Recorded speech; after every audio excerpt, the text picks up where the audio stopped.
تدري يا لي من زاد همي وطول سجدت لله يا الخوي والبلا.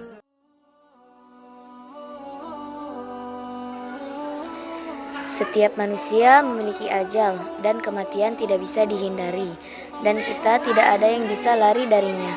Namun sayang, sedikit manusia yang mau bersiap menghadapinya. Seperti dalam firman Allah Ta'ala yang artinya, katakanlah, sesungguhnya kematian yang kamu lari daripadanya, maka sesungguhnya kematian itu akan menemui kamu. Kemudian kamu akan dikembalikan kepada Allah yang mengetahui yang gaib dan yang nyata.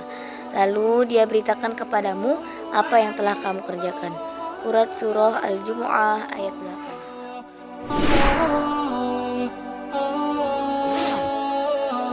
Diceritakan pada zaman Nabi Sulaiman, ada seorang pemuda yang minta kepada Nabi Sulaiman untuk dipindahkan ke negeri Hindia karena untuk menghindar dari kematian. Sebelum lanjut, alangkah baiknya kalian tekan tombol subscribe dan nyalakan loncengnya. Share juga ke yang lain agar video ini bermanfaat bagi semua orang. Dalam kitab Al-Majalis Ats-Tsaniyah karya Syekh Ahmad bin Syekh Hijazi Al-Fushni diceritakan ada seseorang laki-laki yang berusaha menghindar dari kematian. Pada suatu hari, malaikat maut Israil alaihissalam datang menghadap Nabi Sulaiman bin Daud alaihissalam. Tiba-tiba Israil alaihissalam menajamkan pandangan dan mengarahkan kepada seorang laki-laki yang duduk bersama beberapa tamu Nabi Sulaiman. Namun tak lama kemudian Israil pergi. Laki-laki itu bertanya, "Wahai Nabi Allah, siapa dia?" "Dia adalah malaikat maut," jawab sang Nabi. Laki-laki itu kembali berkata, "Wahai Nabi Allah, tadi aku melihat dia selalu melirik kepadaku. Aku menjadi sangat takut. Jangan-jangan dia hendak mencabut nyawaku. Selamatkan aku dari cengkramannya." "Bagaimana caranya agar aku bisa menyelamatkanmu?" tanya sang Nabi. "Engkau suruh saja angin untuk membawaku ke negeri Hindia. Mungkin saja dengan begitu dia akan kehilangan jejakku dan dia tidak akan bisa menemukanku," jawab laki-laki itu. Kemudian Nabi Sulaiman memerintahkan angin untuk menghantarkannya sampai ke ujung negeri India dalam waktu sekejap saja. Saat itu juga angin segera melaksanakan sebagaimana yang diperintahkan oleh sang Nabi.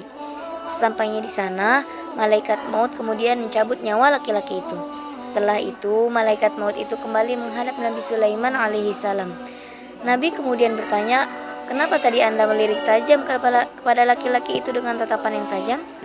Malaikat maut menjawab, "Aku merasa sangat heran. Aku diperintahkan untuk mencabut nyawanya di negeri Hindia. Namun keberadaannya saat itu sangat jauh dari negeri itu. Hingga akhirnya tiba-tiba ada angin membawanya sampai ke negeri itu.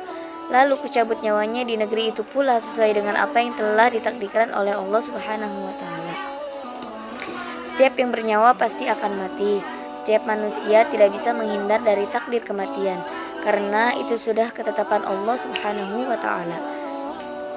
Bagi manusia yang takut akan datangnya kematian, ia mungkin bisa hanya berdiam diri di rumahnya untuk menghindar dari kematian.